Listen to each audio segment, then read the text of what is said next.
Hey, what's up, everybody? I know, we all talking about what's going on with Iran and Israel and Trump and all of that, and that's very important. I know we gotta pay attention to that, but you know what? There are other things we need to pay attention to also, because they can affect you just as much, if not more, than what is going on over in the Middle East, and that is our money.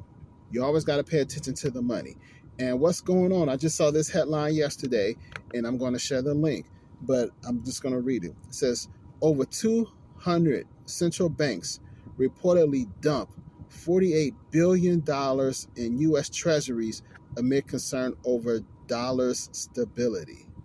And then the headline also says, in quotes, the drop is unusual.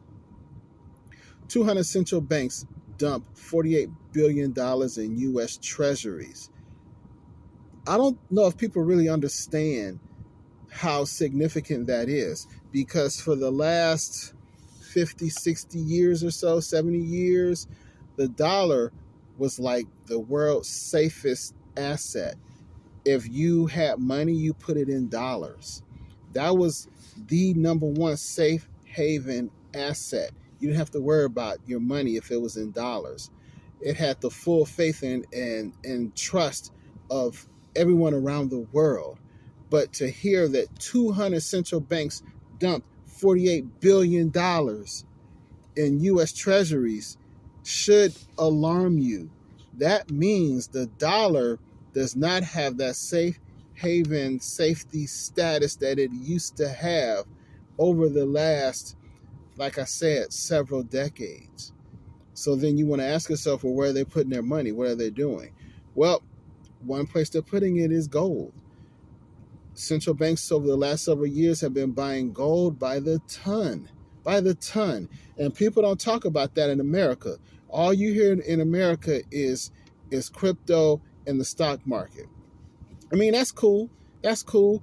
But why don't you learn about other things too? If central banks are buying gold more than anything else, don't you think, I mean, maybe it's just me, but don't you think you ought to look into it at the very least? If the movers and shakers of the world are buying gold by the ton, why can't you at least find out more about it? It's unfortunate that the U.S. Education system never talks about gold and silver.